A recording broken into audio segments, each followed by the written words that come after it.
You might see a blackness, so you can just scroll past it or move past it. Because normally when I'm disconnected, it turns black, and then I come back. So yeah, that's just for future reference. As long as I don't tell you, okay, my phone is about to die or whatever the case is, just know that it's just a connection issue. I'll be back in maybe a couple of minutes. So you can just scroll past it. This is just in case. I don't think it's gonna happen, but it might. Let me see, what time is it? So, prediction results. I did pretty well on this particular card. I don't like to gloat um, because I know how the world works. Today you might be right, and then tomorrow the world just your predictions, don't go the way you plan. But I did really well here. I'm really proud of myself. Even my subscribers, and I said this in my community section. I was like, my subscribers should actually have gotten 10 out of 13, not 11, because they were split in between on the Nerdiev versus Silva fight, and I broke the tie. And I effectively made sure that they tie me because my subscribers and I got 11, but they picked Chris Barnett. They got that one wrong, and I picked what do you call him? Silva, not Silva. Is it Silva? I forgot his name. I forgot the dude's name who was fighting Farid Basharat. I forgot his name.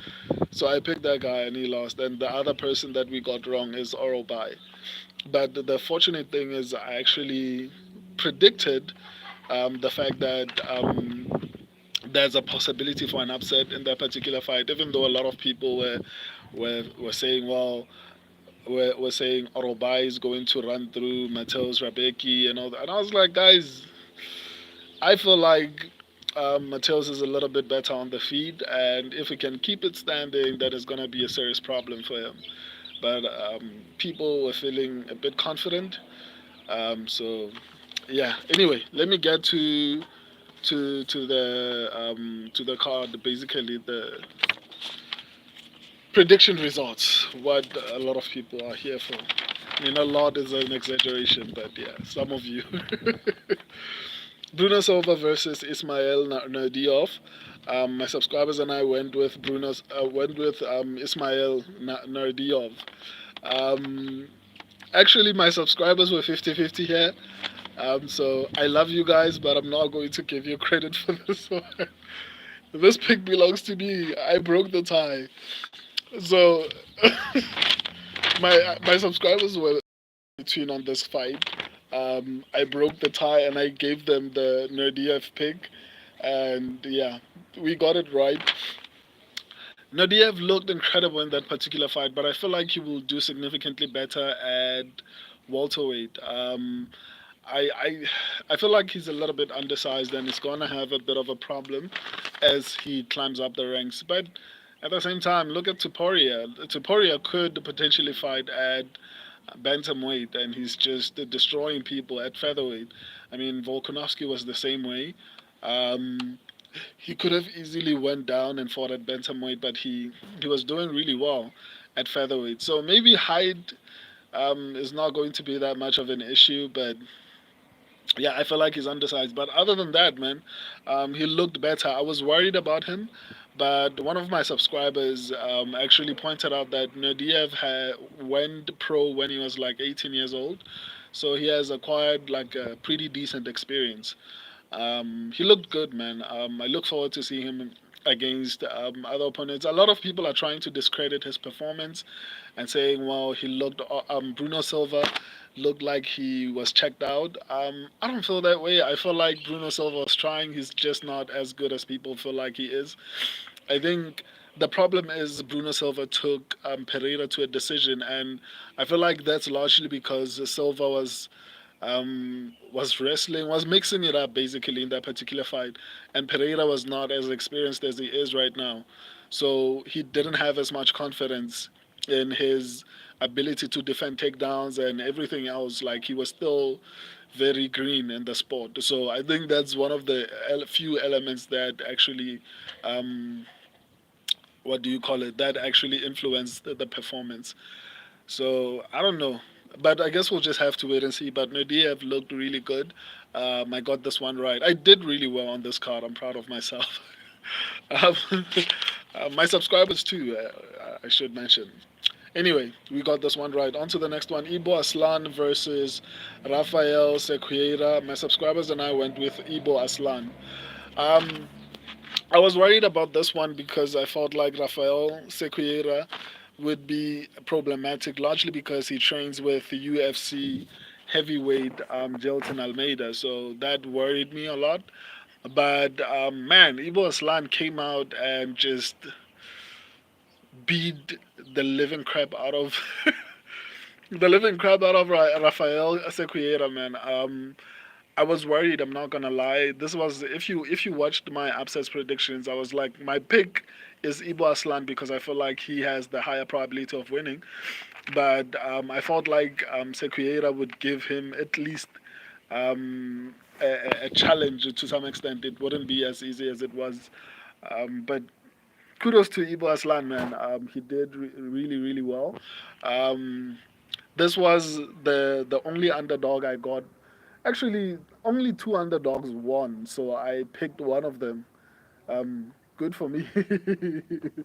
So yeah, my subscribers and I picked Ibo Aslan. He looked good, man. The light heavyweight does not have that many skilled fighters. They just have size and muscle. Technicality, there are very few. There are, and a lot of them are at the top. That's why people like Carlos Oberg are succeeding in that particular division. Um, but Igbo is a warrior for real. Yeah, man. He looked sensational in that particular fight. So I think maybe he might have a little bit of success. And maybe who knows, he might continue to improve up until he gets to the top of the division.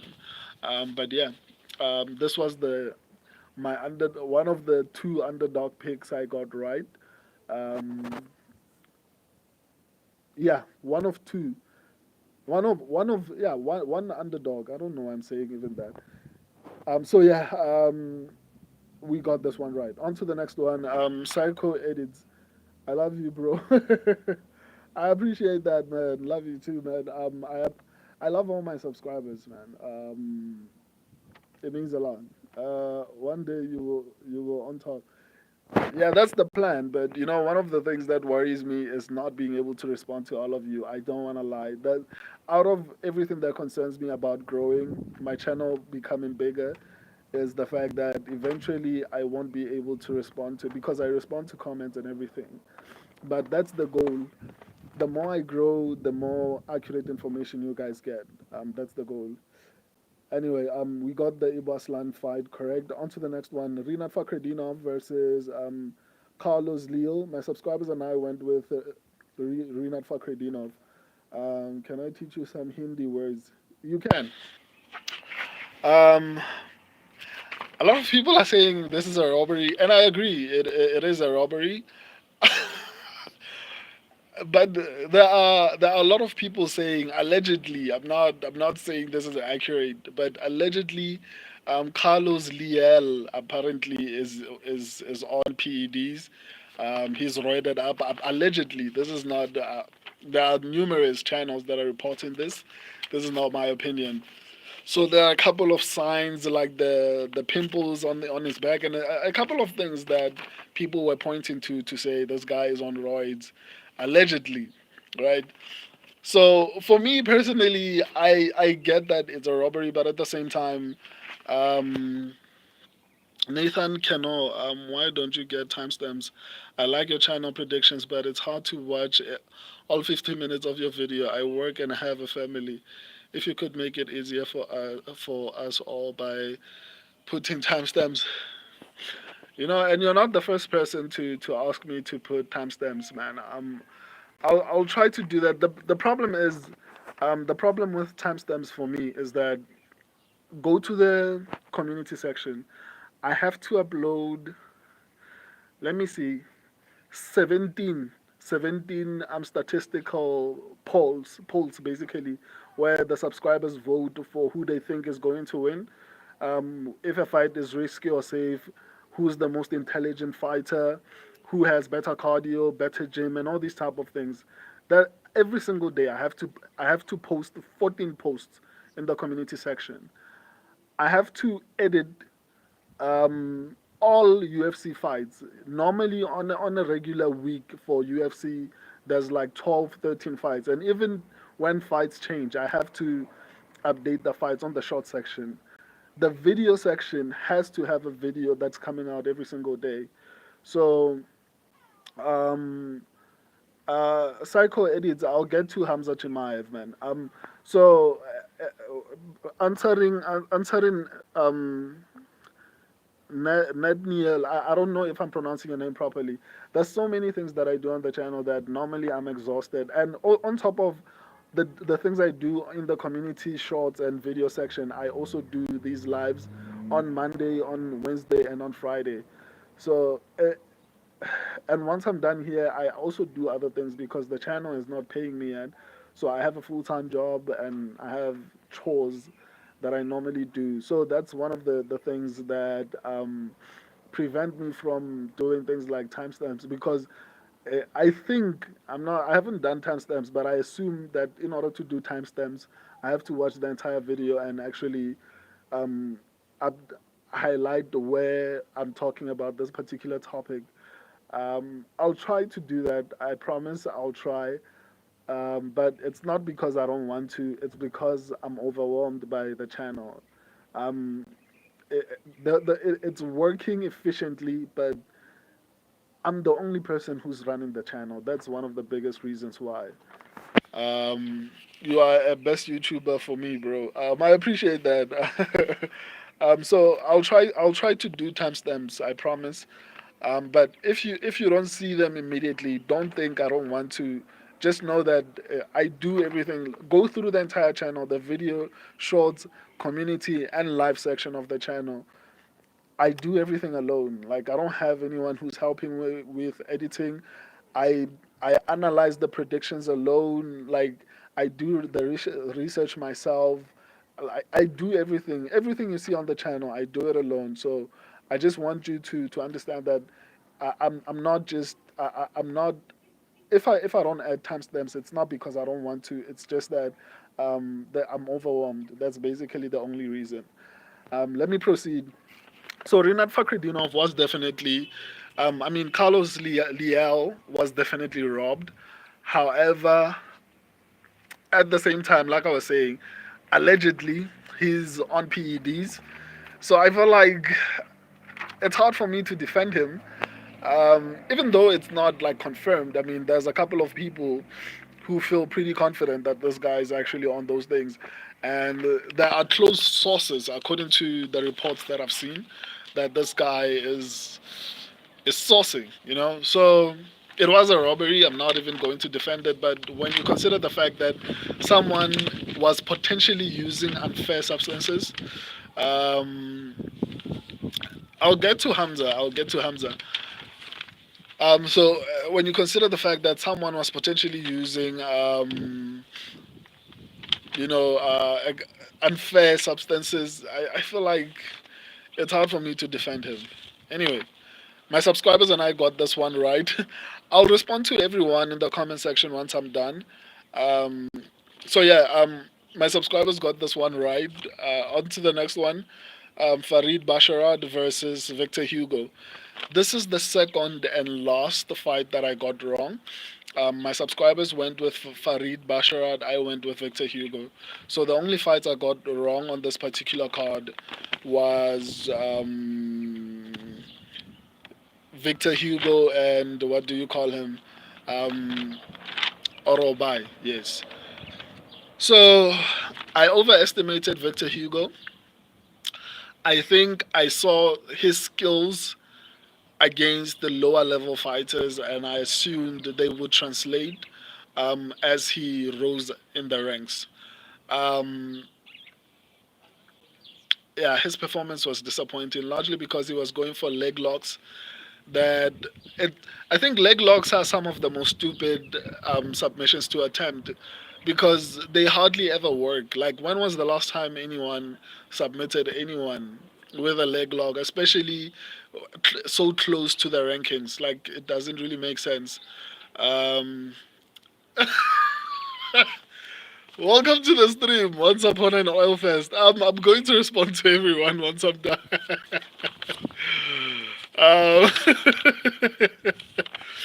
um, dude, for the awards, I might be selecting you as one of like the subscribers, the best subscribers thing. So you need to change the Diddy the Diddler name because I have to add like your tag on the video. Anyway, Farid Basharad looked sensational considering the fact that Victor Hugo came in overweight by 10 pounds, which is disgraceful. Like, you can't come in overweight and then on top of that you perform so horribly. Like, I'm really disappointed in Victor Hugo. I had high hopes for him, but it clearly is not taking his career as seriously as I thought he would. He showed a lot of promise, and I guess it works against lower level fighters. Yeah, this is the first fight I got wrong on the card. Um, I appreciate that. No, man, I think I'm good as an analyst. I'll stay as an analyst. I'll respond to everyone. Let me just focus on doing this because I won't finish if I keep responding. Kennedy Nzechuku versus Chris Barnett. My subscribers went with Chris Barnett. I went with Kennedy Nzechuku. Um, I actually did say that I don't know how. Actually, Kennedy Nzechuku was one of my locks, if I'm not mistaken. I was questioning it, but I think I mentioned him. My locks were number one. If you watch my upsets predictions, I said number one. My number one lock was Hamza Chimaev. Number two was Ilia Tuporia. Number three, I said Ankalaev. Number four, I think I said Leron Murphy. And then number five, I think I said, what do you call him? Kennedy Zechuku. Um, uh, so those were my logs. People were like, I'm crazy. I'm crazy for calling Hamza and Ilia Tuporia logs because that was a risky fight. For me, I didn't feel like that. I knew that Hamza Chimaev would beat Robert Whittaker, and now I can confidently say I told you guys that even if Hamza Chimaev beats Robert Whittaker, Kamaru Usman will remain the biggest win of Hamza Chimaev's career. And that's why it showed in the performances. Kamaru Usman was able to get to a decision. Robert Whittaker wasn't able to.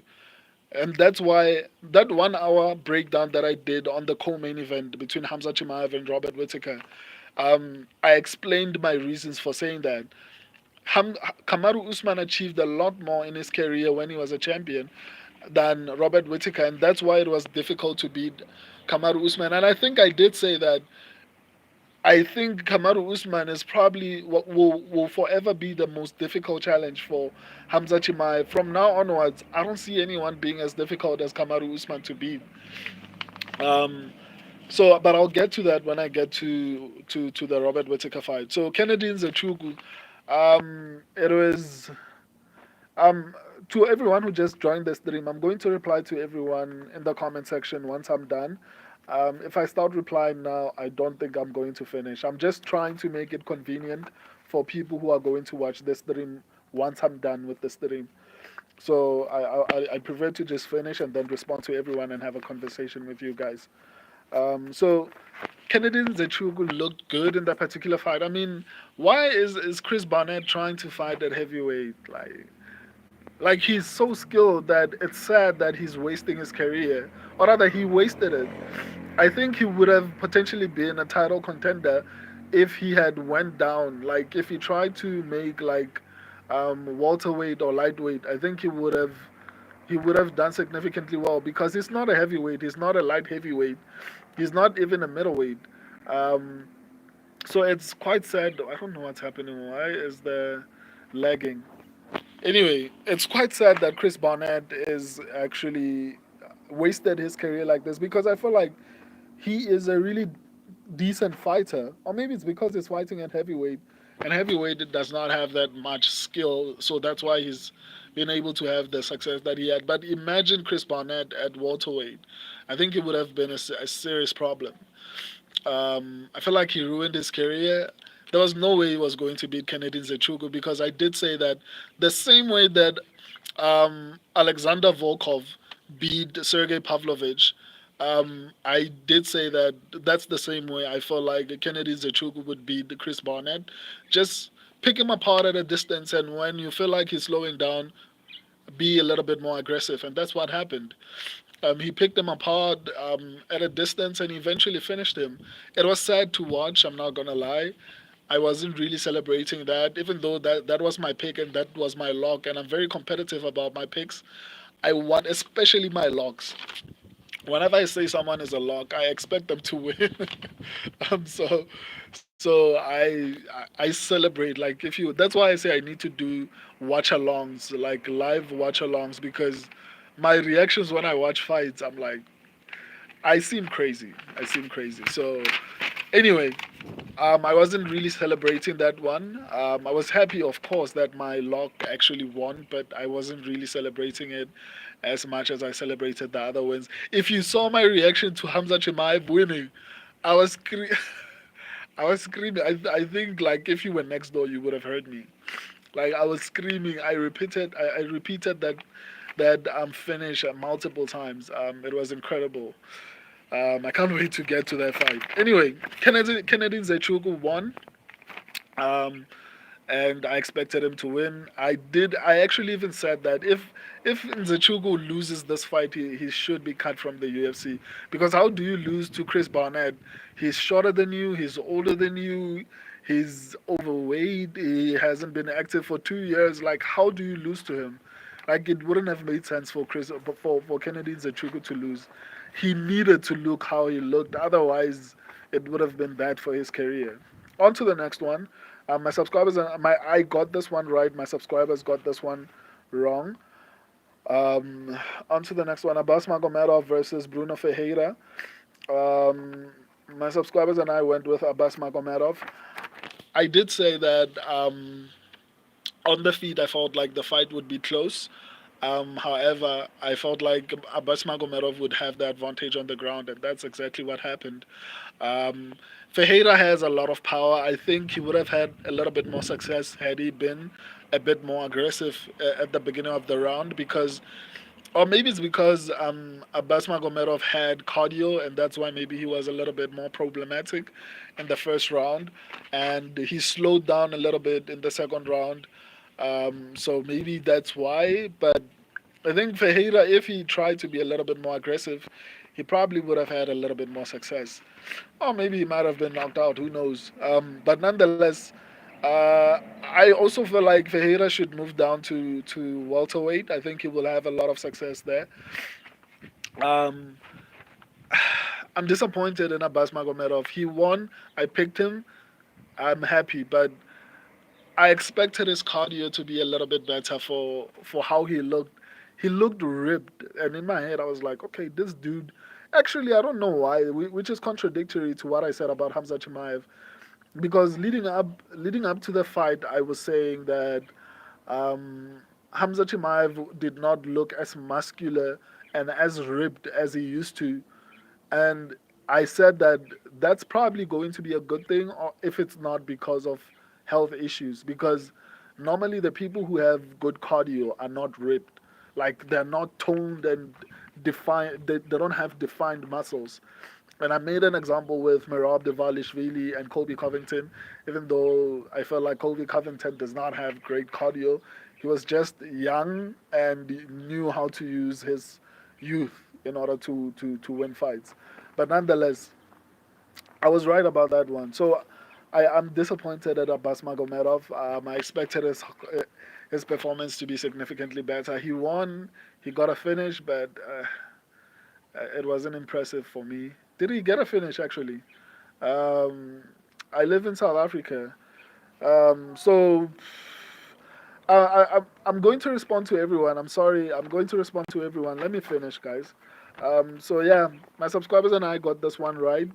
I don't know where Abbas's future is in the middleweight, especially because he's older. Like if we were talking about like a 29-year-old, I'd be like, he still has time. I mean, he's older. I think it's like 34 or something like that. Like he doesn't have time. He has to be successful now. Otherwise, the opportunity is not ever going to come. But anyway, it's his career. We got this one right. My subscribers and I were right about this one. Um, on to the next one. Magdik Bagorobai versus Mateusz Rebecki. This was the second and last fight that I got wrong. But the nice thing is, I did say that it's a risky fight. When I was doing my upsets predictions, for those who don't know about the upsets predictions, I go live Monday, like I am right now, Wednesday and Friday. Friday, I do the upsets predictions. That's basically where I tell you who is more likely to lose, and I give you my most confident picks. So join me. Anyway, I did call Maktik Bagorobai and Mateusz Rabecki. I did say that I felt like, what do you call him? I felt like Mateusz Rabecki was being underestimated, especially considering I did highlight the fact that Orobai was losing to Uros Medic. And I did say that I understand that Orobai was coming in on short notice, but he was still losing against Uros Medic on the feet, and he was successful when he took the fight to the ground. That was one of my biggest worrying factors in that particular fight, and that's why I said that an upset was possible in this particular fight, largely because of that particular performance, and also combined with the fact that I felt like Rebecki had the power on the feet, and he would significantly be better on the feet. And if he could deal with the takedowns, which I have seen him deal with takedowns, and he has decent wrestling. I did see that it could be a problem. An incredible fight nonetheless, but I'm bitter I got this one wrong. I don't like being wrong. Um, bye, bro. I'm coming later. You cannot read my comments. Psycho idiots. I'm going to read everyone's comments once I'm done with the predictions. With the prediction results. If I start responding to everyone right now, I'm not gonna finish quickly enough, and the person who's going to watch this after is going to have to wait too long, because I'm responding to comments immediately. So yeah, okay, it's cool. So yeah, this was the only two fights I got wrong. Who's the other guy I got wrong? Victor Hugo and Magdik Bagorobai. The rest I got correct. My subscribers got Chris Barnett wrong, as well as Orobai. The rest they got correct.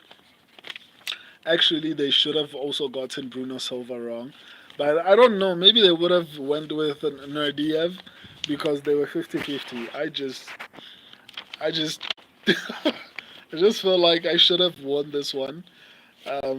Because I'm competing with my subscribers. If you don't know, my subscribers have really good predictions.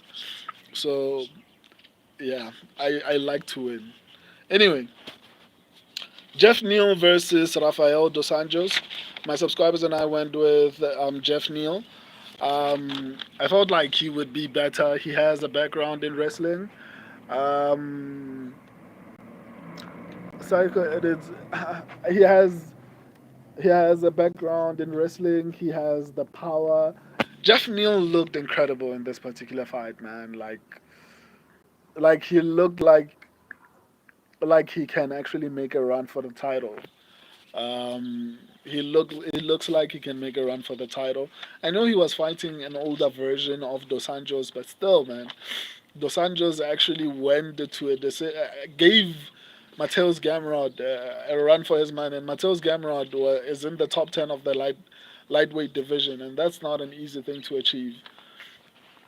So this is, in my opinion, I wouldn't say a solid win, but it's a good win. Yeah, I hope Jeff Neal can stay consistent. If he looks as good as he looked in on this particular card, then we are going to have exciting matches for him. Um, on to the next one: Shara Magomedov versus Armen Petrosian. My subscribers and I went with Shara Magomedov. Um, I was a little bit worried because I knew that Petrosian would actually be a bit tricky, but man, Shara Magomedov looked incredible.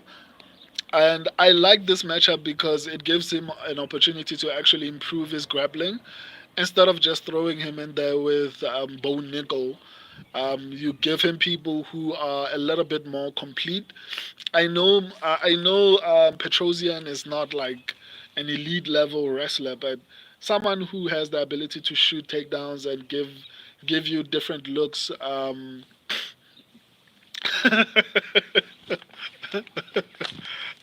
not gonna respond to that right now. um, so I was a little bit worried, but as the fight went on, I was like, flip, Shara is opening a gap in terms of striking. He looked good in that particular fight, and that finish, man, it was beautiful to watch, and I'm glad I was able to repeat it and watch it multiple times. Um, Shara, I remember saying this, right? I remember saying Shara is probably the best striker, or rather the most dynamic striker in the middleweight division. I even went as far as saying I think he's better than on the feet. Just that the problem is Pereira has power. I said he's even better than Pereira as far as dynamic striking and Israel Adesanya, right? Because he has attacks from places you wouldn't even expect to see a strike coming from. But as far as power, I mean, Pereira just destroys everyone.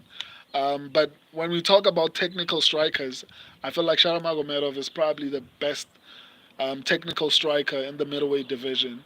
And probably, okay, I think Islam Makhachev would give him a run for his money as far as technical striking. Actually, yeah. Let me actually think about it. Who's the most technical striker in the UFC? Boxer, I'd say Ilia Topuria. But when we talk about striking, striking is both feet and arms.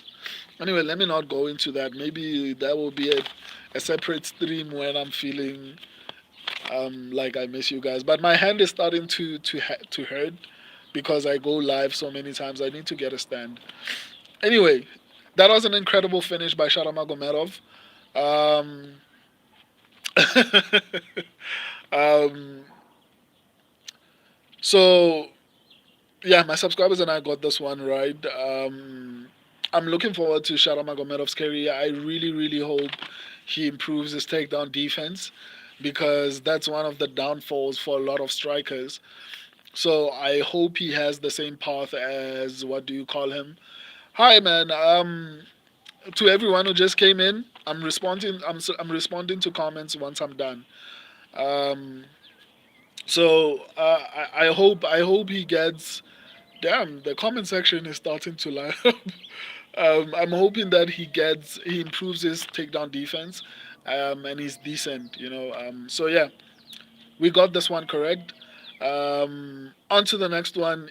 I'm South Korean. I know, my brother. You always tell me that you're South Korean. Welcome to the stream, my dude. Magomedov Ankalaev. Magomed Ankalaev. I did what Bruce Buffer did. I think because he's a legend, no one wanted to. Um, the things you say, dude, you're crazy, man. Bruce Buffer called. Was it Shara? I think either Shara or Magomed Ankalaev. He called him Nurmagomedov, and no one said anything. Not even the commentary team. Anyway, I almost did the same mistake. Magomed Ankalaev versus Alexander Rekik. Magomed Ankalaev. My subscribers and I went with Magomed Ankalaev. He was one of my locks. Actually, everyone, everyone from here onwards was my lock. Magomed Ankalaev was my lock. Leon Murphy was my lock. Khamzat Chimaev was my lock. Ilia Topuria was my lock. So I'm not going to repeat that again. um, there's the dude from Korea, man. I'm going to respond to everyone once I'm done. If you're leaving, then okay, well, I'll see you when I do final predictions or upsets predictions. But I prefer to just go through the entire card and then I'll respond afterwards. Ankalaev looked good, man. In the beginning, in the first round, it looked a bit close. I was worried, but from the second round, he's just started to separate himself. So my question, the question I asked myself was, um, the things you say. Well, once upon an oil fest, like the things you say are distracting. I'm not going to read the comments up until like I'm done with this whole thing. Like the things that you're saying in the comment section are crazy. Let me focus. So, in my opinion, right, I felt like Alexander Rakage, I don't know how to pronounce his name or surname. I felt like he was probably one of the best, one of the best in the division. I felt like, as far as striking goes, I would have put him above Magomed Ankalaev, to be honest, as far as striking goes. I felt like Magomed Ankalaev was the more complete fighter as far as mixing up the wrestling and striking. But as far as striking alone, I felt like Ray Kick was behind, what do you call him? Alex Pereira. After that fight, Magomed Ankalaev showed me that he isn't crazy when he says he has the ability to actually win the fight on the feet against Alex Pereira. It's crazy to not use that clear advantage that you have, which is wrestling. But nonetheless, I don't think he's going to be outclassed as I thought he was going to be. But I do hope that he actually wrestles because why take the risk? It's like Ilia Tuporia. Ilia Tuporia is like a wild man. Like he has elite level wrestling. I heard him say he's going to be the first person to actually. Um, yes, I'll respond to everyone, guys. If you're just joining the stream, I'm about to finish. I'll respond to you guys.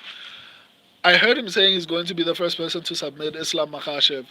So that tells you the level of skill he has. I know, I feel like that's crazy, but a lot of people were saying that. But I actually picked Ilia Tuporia to beat Alexander Volkanovski, and I picked him to actually beat Max Holloway. People were calling me crazy. You know. Um, I don't know what these people think. Like, how do you think I got the 12,400 subscribers? Like, you think like where do you think those people? What do you think those people are watching? So like people were calling me insane for the picks that I was making. I was like, Hamza is going to win dominantly. They're like, yeah, clearly you don't know what you're talking about. I was like, okay, it's fine. I'm used to it, and that's one of the reasons why I like responding to trolls. It helps me improve, right? Anyway, I'm getting sidetracked. Magomed Ankalaev, I think he's going to have an incredibly um, good shot at beating Alex Pereira. I just hope he mixes it up in order to guarantee that win for himself. Um, the things in the comment section. Anyway, I got this one right. My subscribers and I got this one right. On to the next one. Leron Murphy versus Danny Ige. My subscribers and I went with Leron Murphy. Um, he didn't look elite, but maybe it's because it's Danny Ige. Um, Danny Ige also worried me. I was a little bit worried by Danny Ige. I felt like Danny Ige. I had three possible upsets that I felt like these are the people that scare me, and that was Danny Ige, it was Bruno Ferreira, and it was Rafael Sequeira or something like that. And I feel like I was not wrong, except with Rafael Ferreira. Um, I shouldn't have been scared because Ibo Aslan took care of him pretty easily. But as far as Ferreira had Basma Gomedov in trouble. Um, Dan Ige had Leron Murphy in trouble a couple of times. So I think I was right to actually say those are the people that I'm worried about. I think moving apologies, apologies, apologies. I don't know what happened there. The network just decided to do its own thing. Let me actually check the battery. Okay, the battery is fine. So if anything happens, just know it's network. I will be back. Wait for me. So Leron Murphy, I don't want to judge him too harshly because I know Dan Ige is a very difficult matchup for anyone, and even Diego Lopez struggled. Um,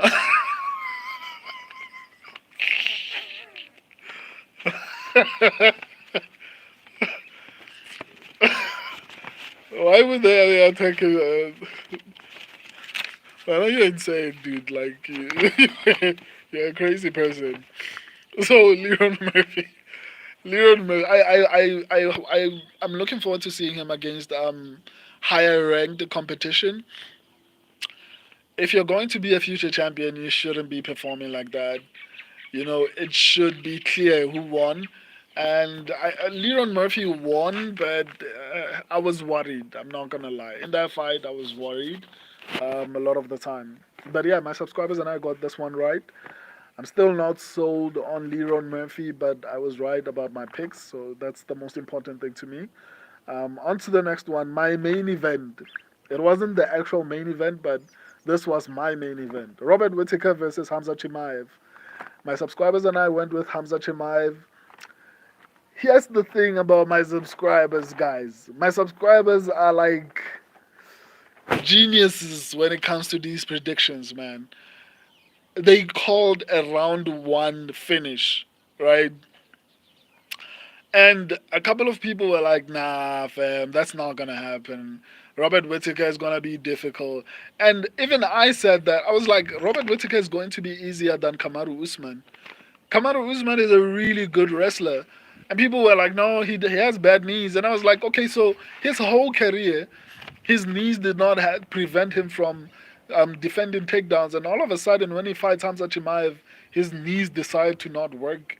That doesn't make sense. Like, and he was difficult to take down, and still Hamza. And I did make the point that he doesn't even have to take Kamaru Usman down because he was actually about to submit him on the feet until Kamaru Usman slammed him on the ground, and that's where Hamza Chimaev broke his hand. Um, and people were just glazing Robert Whittaker. I honestly didn't feel like Robert Whittaker had a shot, and that's why I said Hamza Chimaev is my number one lock because I was confident that he would be able to just go through him, largely because and people were undervaluing the wins against Gilbert Burns and Kamaru Usman. The reason those two fights, and I said this when I was breaking down this fight, the reason those two fights were close is because Gilbert Burns is a world champion in jiu-jitsu. Kamaru Usman almost became an Olympian, but he passed up that opportunity to become an MMA fighter. So we're talking about elite level grapplers. So that's why Hamza Chimaev decided to, you know what, let me just strike with these people. Um, Obviously, he had a success in the first round until he broke his arm against Kamaru Usman. And according to Hamza Chimaev, he was a little bit sick going into that fight. And he still won, right? And I told people that I don't feel like, even if that fight, the way Hamza Chimaev was fighting, he was never going to be gassed out. I'm 100% sure of that. I wish that fight had gone to the third round just so that I could prove my point. The way the way Hamza was fighting, he wasn't breathing heavily. He wasn't. And he said it himself. If you watched Hamza Chimaev's post-fight interview, he did say that the reason why he doesn't say the things and do the things he used to do a couple of years ago is that now he's a little bit grown. He has a son, so he's acting a little bit differently, and he's acting more responsibly. I don't feel like Hamza was going to gas out, guys. Like, go watch that fight again. Hamza was dominating, but with technique, not muscle. Before, he was using both technique and muscle, and that's why he was gassing. This time, he wasn't using muscle. That wasn't muscle. Like, instead of just trying to lift up Robert Whittaker like he did to Li Jinglian, what he was doing, he was picking at Whittaker's ankles as soon as he was trying to stand up. Like, he was doing everything so smoothly without putting in too much effort. And I felt like he could have been able to do that for, like, I don't know, a minimum of 3 rounds. At that pace, I think Hamza Chimaev would have been able to do that for at least 3 rounds. And I did, and I'm going to repeat this. Hamza was my number one lock, guys. I said Hamza was my number. Hamza was my number one lock. Um, and man, that dude looks impressive, man. I had confidence in Hamza, but I'm not gonna lie and say I wasn't even a little worried about Robert Whittaker. I did feel like Hamza was significantly better, and and I will repeat this. I did say that Kamaru Usman will probably be Hamza Chimaev's most difficult fight. Maybe Bo Nigo might give him a problem, but the fight probably won't go to the ground. Hamza Chimaev will probably knock out Bo Nigo. I don't see Bo Nigo having any sort of success on the ground against Hamza Chimaev. If anything, I see Hamza Chimaev having success on the ground against Bo Nigo. But nonetheless, I don't feel that that fight is going to go to the ground. Hamza is probably going to strike if he fights Bo Nigo, and I think Hamza is a better striker than Bo Nigo. That's the only person in that division that I feel like is going to give Hamza a problem. Um, Hernandez is good. I don't see him giving Hamza problems. Um, Imavov is a striker. He's not gonna give Hamza problems. Israel Adesanya, I've forever said that I feel like Hamza would just do bad things to Israel Adesanya. There's no one in the top five actually who I feel like would beat Hamza Chimaev. Unfortunately, even the champion. I mean, I know the champion is from South Africa, and I've always said this. Like, my channel is about accuracy. I'm not going to pick anyone out of my biases where I'm from. Um, in all honesty, I don't see Dricus Duplessis beating Hamza Chimaev. I'm sorry. I'm a very patriotic person, but when it comes to my channel, I stick to accuracy. I don't pick people based on patriotism. I don't feel like Dricus is going to have a shot. Like, the only person I see having a shot against Hamza Chimaev is Bo Nickal at this point in middleweight. Anyway, I'm really happy about this one. On to the next one. Ilia Topuria versus Max Holloway. My subscribers and I went with Ilia Topuria. So my subscribers officially and I went 11 out of 13. We got 2 wrong. But technically, my subscribers got 10, 2, and 1. Because they couldn't decide who's going to win between Silva and Nerdiev. I'm putting my foot down, guys. You guys. Nah, I knew that Paulo Costa wouldn't even come close at beating Hamza Chimaev. I knew, like, I could see the skill level of Hamza Chimaev. Yeah, I don't just follow people because of hype. I look at the ability of that particular person, and that's why I don't have many favorite fighters. Israel Adesanya used to be my favorite fighter, but he has since fallen off. Not too much. I mean, he looked good in the later rounds against Dricus Duplessis. I wish that was the Israel Adesanya we got for his entire career. Unfortunately, now Khamzat Chimaev is at the top. Dricus Du Plessis is at the top. He's not getting that belt again. Unless he maybe tries his luck with Pereira. In all honesty, I want to see Hamza Chimaev fight for a title. But man, the Hamza Chimaev versus Israel Adesanya would be a massive fight. It doesn't need a title. It can be a headliner for a pay-per-view. They don't even have to put a title. Like, it would be massive. Like, massive, massive. But I feel like Hamza has been promised the title for so long. His next fight should just be for the title. Even though I would love to see that fight, like the magnitude of that fight would be really really big. I'm almost done. I'm going to respond to you guys. In my country, it's 11 a.m. right now. Okay, in my country now, the sun is about to set. I need to finish. I'm going to respond to all of you now. So Ilia Topuria versus Max Holloway. My subscribers and I picked Ilia Topuria. Ilia Topuria was my second most confident in the card. Um, so I felt like Ilia Topuria would be better, and I called the knockout. Unless if maybe I am not recalling everything. I did say I remember someone asking me if I felt like the fight would be on the ground, and I was like, nah. Actually, they asked if I think it's going to be a submission or a knockout, and I said Ilia Tuporia could have wrestled against Alexander Volkanovski, but obviously Alexander Volkanovski is a little bit better defensively as far as grappling goes. Maybe that's why he didn't implement it. He might implement it when it comes to Max Holloway because I don't feel like Holloway is as good of a defensive grappler as Volkanovski. However, I said that I don't think it's going to go to the ground because I feel like Ilia Tuporia is going to want to prove a point and knock out Max, and he meant that. And I did say that I think it's going to end in a knockout, and that's exactly what happened. I wasn't surprised, but I didn't enjoy the main event because I was still high on emotions after the Hamza Chimaev fight. That's why I said the Hamza Robert Whittaker versus Hamza Chimaev was my main event. So the feeling, I was still thinking about what was happening, like the future of the division. Like there were so many things going through my mind. It ruined the main event for me, which was an incredible main event. But I knew that Ilia Tuporia would actually knock out Max Holloway. I called it. I said it would happen.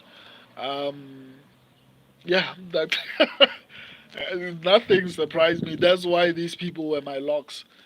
Like I don't just call anyone my lock. Normally, even if I'm wrong, if I say someone is my lock, normally I'm wrong about one. Like if I say maybe four people are my locks, on a bad night I get one lock wrong. So I was confident, especially in this particular fight. But and I remember saying to one of my subscribers, they were like, "Man, how are you saying Hamza Chimaev or Ilia Tuporia are safe picks?" And I was like, I only said 51% safe, largely because of the opponents. I respect Max Holloway and I respect Robert Whittaker.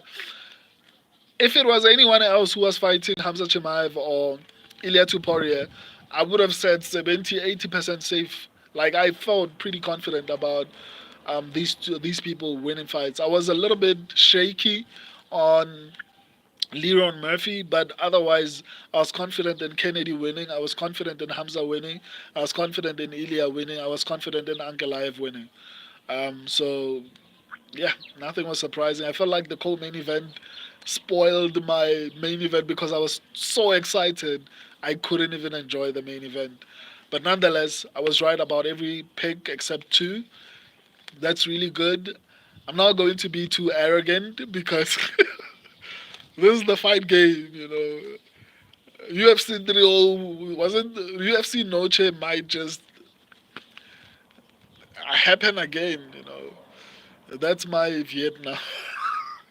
I'm not making light of a really dark past and a situation. I apologize for that. I'm just trying to explain that that was a dark time. in my prediction channel's recent history. Since UFC 300, I don't think it has ever been that bad. Like, it was really bad. UFC Noche was really bad. So we've recovered. So let me respond to everyone so I can bounce. Oh, there's so many comments. I don't know if I'm going to be able to finish all of them. Let me see. Let me see. Let me see. Let's go. Where was the last?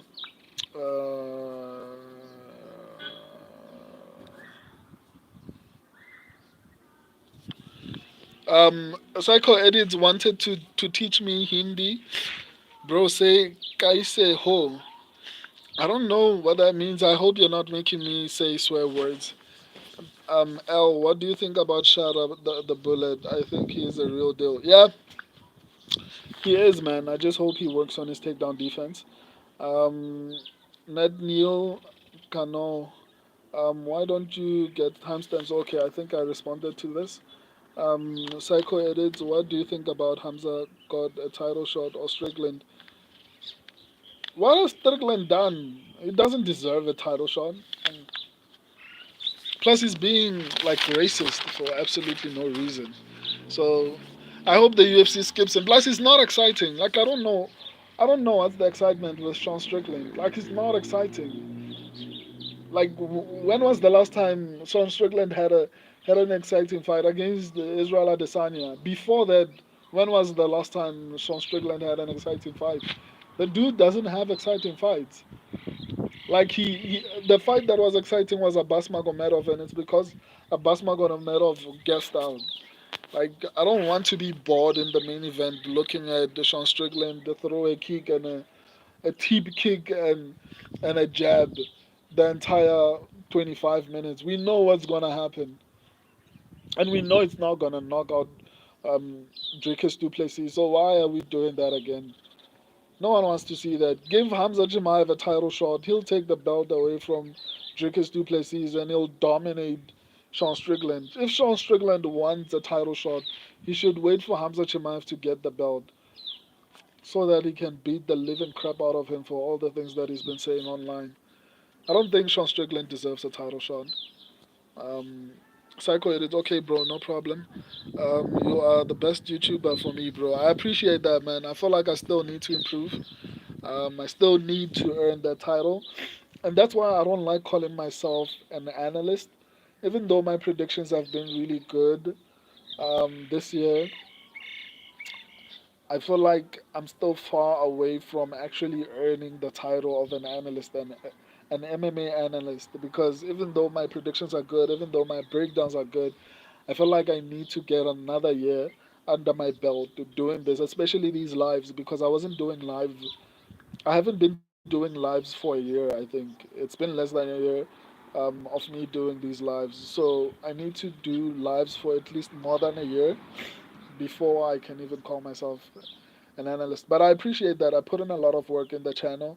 A lot of people know me from different sections. There are people who know me only because of shorts. There are people who know me only because of community um, section. There are people who only know me because of um, lives, and those who know me because of videos. Obviously, the biggest section on the channel is the shorts. That's where I started. That's where I put a lot of my energy. But now I'm putting a bit more energy into live streamers, and I see the numbers. They're not growing as quickly as I want them to, but they are growing slowly. A few months ago, I was getting like 100 views maximum. Like, that's where I would be like, my video did well. Like, it was like 100 views. Now I average like four 500, and not sometimes it gets to, like, for example, the upsets predictions are probably the biggest live streams I have, because the last the upsets predictions was like at 900. Like, normally in a week the biggest live stream will be the upsets predictions. I guess it's because it has a lot of value, so maybe that's why it has the most amount of what do you call it, views. But I'm still working on growing. But I appreciate you saying I'm the best YouTuber for you. That's what I'm working towards. Frederick, I think Hamza leapfrogs Strickland. I think he should, man. Definitely should. Psycho edits, bro. Today. You got today 23 men on your live. One day, inshallah, you get 11K people on your live. Yeah, man. That's my goal. It's okay. I know I have to grow. I know I have to grow slowly. I'm seeing the numbers. I know I wanted to work on different sections. I started with the shorts section of the channel, and I feel like I've mastered it. So I don't feel like there are any more tweaks. Maybe over time, and that's the nice thing I love about my brain is that as time goes on, especially because I also watch my shorts, even though I edit them and I do everything, I still watch them. So that helps me see how I can improve mistakes that are there. But so far, I feel like like in every sense of the word, like I think I've made sure that my shorts are perfect for the things that I do. I don't think there's anyone who's going to outdo me, at least now. I've seen a couple of channels that have been inspired by my channel, which is great. But so now the other section that I was working on was the video section. The watch time was not great. When I was doing, if you're new to the channel, you go back. Like I used to do a couple of months ago. I used to do statistics video for each fight in the video section. So I stopped doing that because the watch time was not great.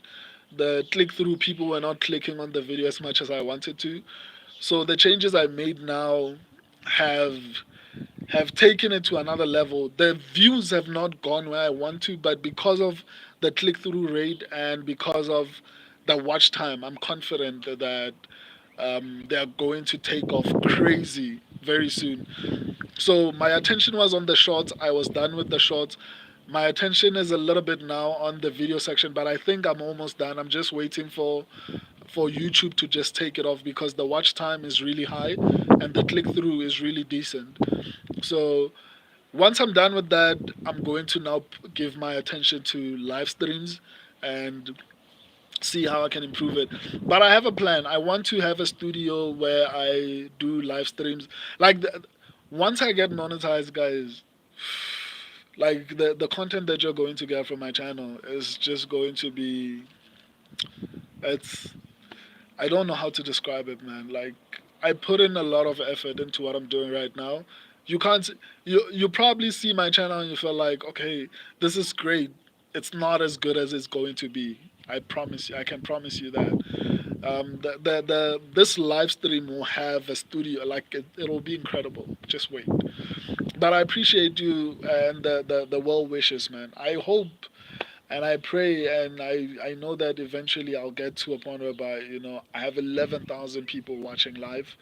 I'm working towards that, but I still appreciate the 10 people that watch me live. I'm not gonna be greedy. Sometimes it gets to 50, but it hardly stays there. Um, Normally it's like 10, 20, 30. Then it fluctuates between then, which is fine. I don't have a problem with it. Ultimately, there are people who watch their lives after I'm done, but it'll get there, and I appreciate that. Hopefully, you are still around to actually see it get to that point. I appreciate that the psycho edits. Once upon an oil fest, let me check my battery. Oh, my battery is running out. I don't know if I'm going to be able to respond to everyone. Like my battery is on 8%, and I know it's gonna drop fast. And the reason I have to leave before it turns off is because YouTube doesn't turn off the stream. Once it turns off, it leaves the stream going and it can go for hours before it stops. So I have to end it before the battery just dies on me. But let me continue to respond. I'll wait for it to get to 5% and then I'll bounce. It's on 7% now. It's like it's listening to me say my battery's running out. Anyway, once upon an oil fest, looks like the trolls won't be trolling you. Looks like the trolls won't be oiling you up. I like the trolls, man. Even though they don't like me, I like them. Betty Russell, Hamza will be world champ. Don't care who gets mad, but about that, I agree, man. Psycho edits. I'm also with Hamza Chimaev. Yeah, but Betty Russell, he will take the belt and keep it. Watch, unless his sickness gets the best of him. I agree. Psycho edits, bro. Why are you not preparing for UFC? You have a good body. I don't know, man. To be honest, when I was younger, I'm like 32 now. I'm a perfectionist. If I'm going to do something, I expect to be the best at it. There was a point in my life where I said I want to be a professional fighter when I was younger, but I'm glad I didn't get the opportunity because I prefer to just be an analyst. I value my brain. I think I have one of the most unique brains. It's not even a flex. I feel like, and you'll eventually be able to see it through the years as the channel grows. I love my brain, and I feel like that would have been negatively impacted by me being a professional athlete. But I was planning on actually training. If I had gotten a gym at the time, I was like 20 something. So even if I wanted to now, I don't feel like I'm going to be good at it because I don't have enough time. I would have to live at the gym literally, train every day, and get to a point whereby I'm a champion before I'm 35, which is something I'm not willing to do, especially because at the peak of my career, I'll be getting paid still by the UFC. I'm an entrepreneur. I want to cut my own checks. I don't want someone paying me. Um, Even YouTube is going to be paying me, but eventually. So my plan is to just use this as a source of capital to fund my other business ideas. But the channel is not never going anywhere. I'm going to grow this, and I'll be here until the day I die. I love this. There will never be a point whereby I'm saying I'm tired of MMA, and I'll make sure that it pays me enough so that I can do this for the rest of my life. Um, I'm. Why am I talking so much? I'm sorry, guys. I have to go. The battery is on 3%. Just leave comments. I respond to every comment. I love, and appreciate all of you. I promise you, if you leave a comment on this video or any other video, anywhere on the channel, I'll respond to it. Just check everywhere on the channel. I respond to comments. I'm sorry, I have to leave. My battery is like on 2% now. I love and appreciate all of you. See you Wednesday when I do the full predictions for Moreno versus Albazi. I love you guys. I love and appreciate all of you. I say this all the time because I mean it. See you in the comment section or see you Wednesday. Deuces. Why am I doing? Okay.